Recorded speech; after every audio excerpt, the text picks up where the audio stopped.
Agora o Diário de Pernambuco TV. Veja os destaques desta semana. Obras do artista alemão Mozart estão catalogadas no Instituto Federal de Pernambuco. Muita gente pode perguntar assim, por que um alemão, né? Mas porque ele chegou aqui com 24 anos e passou a maior parte da vida dele aqui. Então, tudo que ele produziu de trabalho, a maior parte foi aqui. Moda livre de padrões. Cris Moura subverte as regras e cria roupas sem gênero. Aquela velha questão, por que o homem não pode usar glitter, sabe, na roupa?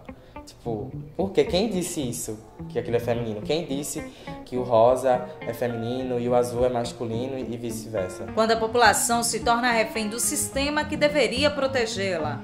Em 2015, cerca de 37 pessoas foram mortas em Pernambuco pela polícia militar. Já em 2016, esse número cresceu para 57 vítimas. A gente inicia o programa com o especialista em segurança pública, Júlio Jacob, que analisa o agravamento deste cenário da segurança no Estado e no Brasil. Nós temos na faixa de 29 a 30 homicídios em 100.000 habitantes, que nos coloca sempre em todos os últimos anos, entre os 10 países mais violentos do planeta Terra, entre os quais se conta as vítimas da própria polícia.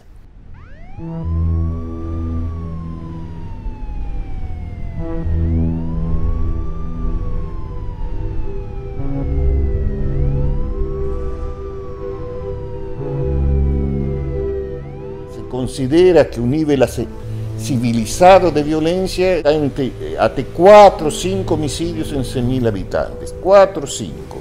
Como limite 10. Limite 10, a partir de 10 se diz que a violência é epidêmica. Que quer dizer? Não há instituições que regulam a violência se autorregula e se expande como uma epidemia. Então, dentro disso, a polícia colabora criando clima de confronto. Matar ou morrer.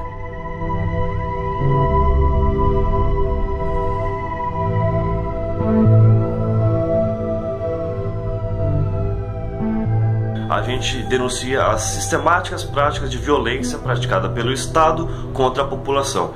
Recentemente, um exemplo bem claro aqui em São Paulo, aconteceu na cidade de Itaquaquecetuba.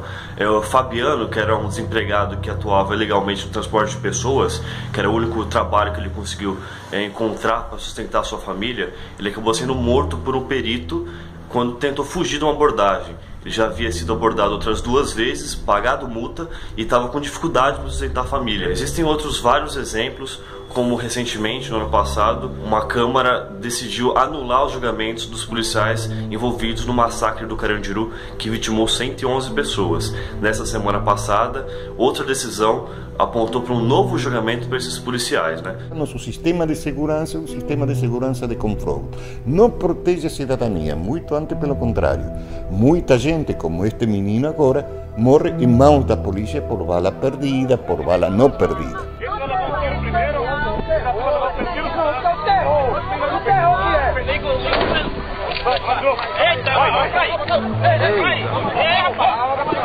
Rapaz, aí é demais.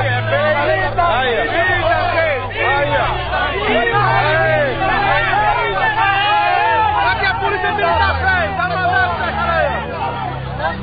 Isso é a violência que não matou no rapaz, o rapaz não fez nada. Aparentemente não havia conflito, aparentemente foi um protesto pela falta de segurança, pacífico. Quem criou a violência foi nossa polícia. Não é revoltado, somente a família, a cidade todinha, todo mundo torcendo que ele voltasse para casa, mas infelizmente não vai voltar. Cada policial fazer segurança na cidade não. Tirar a vida de um jovem cidadão de bem, com sonho para frente, querendo ser músico, um trabalhador.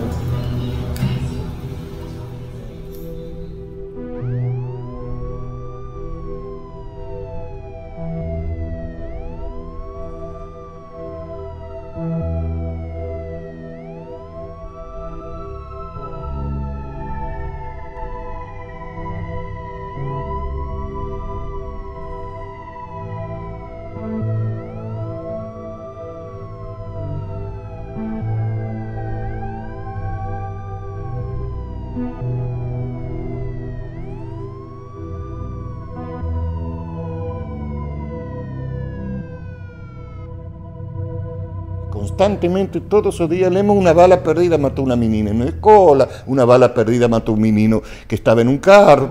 Assim, temos constantemente uso de força excessiva que atinge a população. Que a população tem tanto ou mais medo de polícia que de bandido, coisa que é trágica para um sistema.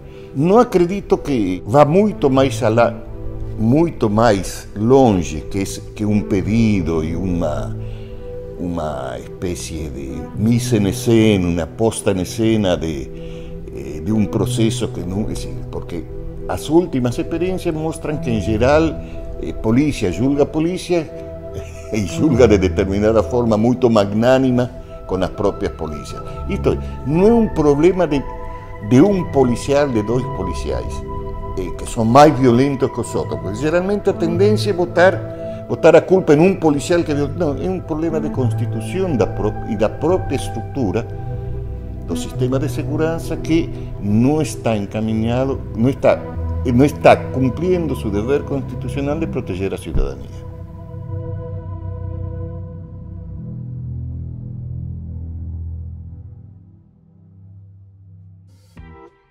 Arquiteto, pintor, escultor e um dos fundadores da Escola de Belas Artes do Recife, o alemão Reicher Moser, famoso por seus vitrais que embelezam prédios históricos na cidade, ele agora também pode ser lembrado por sua arte gráfica.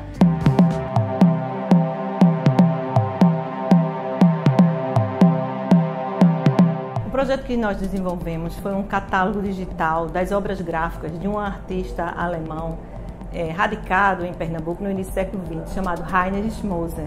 E assim, ele produziu coisas bastante interessantes nas artes gráficas. Apesar dele ser mais conhecido como vitralista, a gente quis destacar esse trabalho dele como artista gráfico. O que ele produziu de capa de revista, de jornal, de livro. E resgatando isso, a gente está resgatando um pouquinho da memória gráfica pernambucana.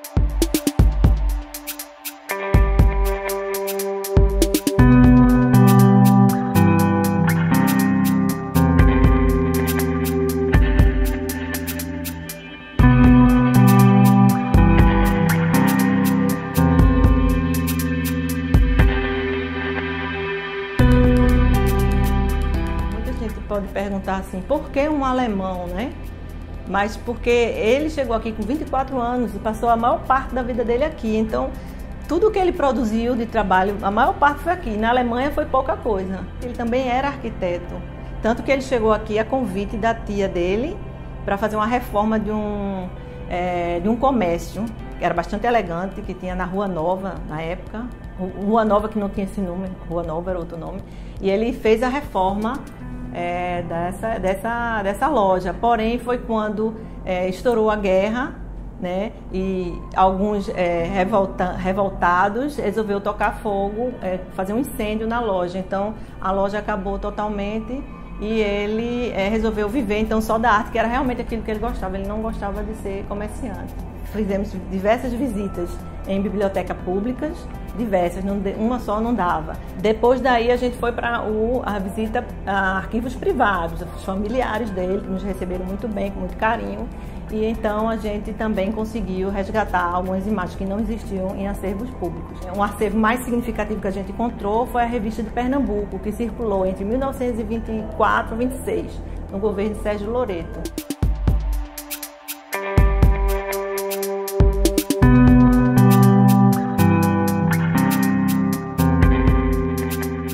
Ele era bem eclético, né? Ele tanto trabalhava com vitral, como pintura de teto de igreja. Sendo um artista muito eclético, o que a gente percebeu foi que nas obras gráficas dele a gente também vai ver um traço assim, mais acadêmico, como um traço mais solto, mais arrojado. Então, a gente encontra grandes diferenças assim no trabalho dele. E assim, ele trouxe um repertório europeu com ele, né, o que ele aprendeu na Europa. E aqui ele mistura então com o nosso imaginário pernambucano, aquela ideia de modernidade, com a reforma do porto e as reformas urbanas que estavam acontecendo. Então ele mistura tudo isso, o que ele encontra aqui, né, com o repertório que ele trouxe da Europa. Então é um trabalho bastante interessante que vale a pena conhecer. O jovem estilista pernambucano Cris Moura levanta a bandeira da moda para todos. Há 2 anos, ele dedica-se a privilegiar modelagem sem gênero definido. Ele vê a tendência da androgenia nas passarelas como reflexo de revolução comportamental, demanda da sociedade e quebra de paradigmas. Aquela velha questão, por que o homem não pode usar glitter, sabe, na roupa? Tipo, por quê? Quem disse isso, que aquilo é feminino? Quem disse que o rosa é feminino e o azul é masculino e vice-versa?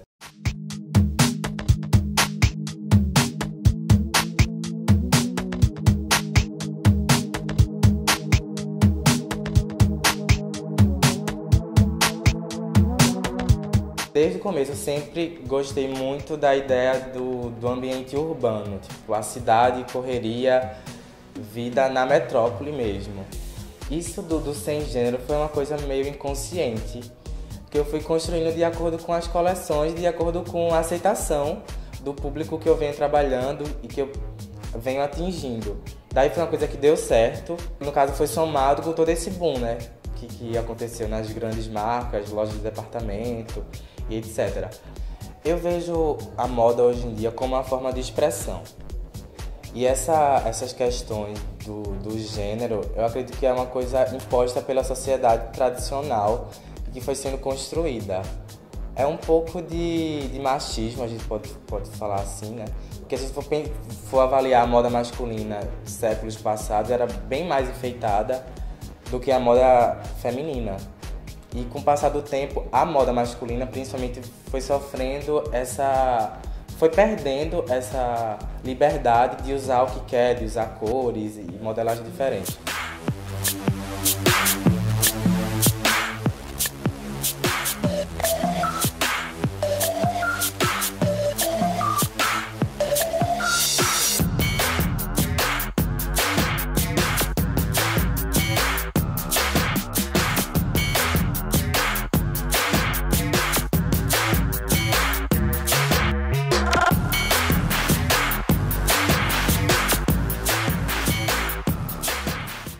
Eu acho que a barreira maior não é nem o corpo, e sim a sociedade em si, que vem impondo regras, etc.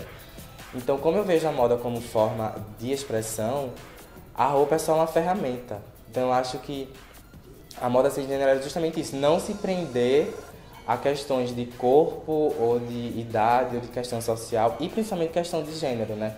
No caso, é se divertir com a moda, eu sempre falo isso. Eu não vejo como tendência, eu vejo como estilo de vida, como uma coisa que vai durar e que vai aumentar, porque eu acho que é uma questão de praticidade também, das pessoas não se preocuparem se isso é para homem ou se é para mulher, apenas pegar na arara, gostei e pronto. Então foi uma coisa que eu decidi, e estudando também durante o processo criativo da minha última coleção, a ideia de trabalhar um genderless, mas também continuar propondo textura para a roupa e para as pessoas usarem, continuar propondo uma modelagem tanto ampla como ligada ao corpo, e é uma coisa que tá dando certo e é o que eu acredito. Isso para mim é uma moda sem gênero, uma moda que sirva para todo mundo, mas que não se prenda a uma única modelagem ou uma cor neutra.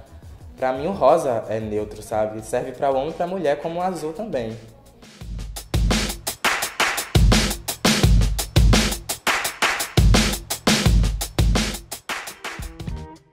O Diário de Pernambuco TV fica por aqui. Te encontro na próxima semana. Até lá!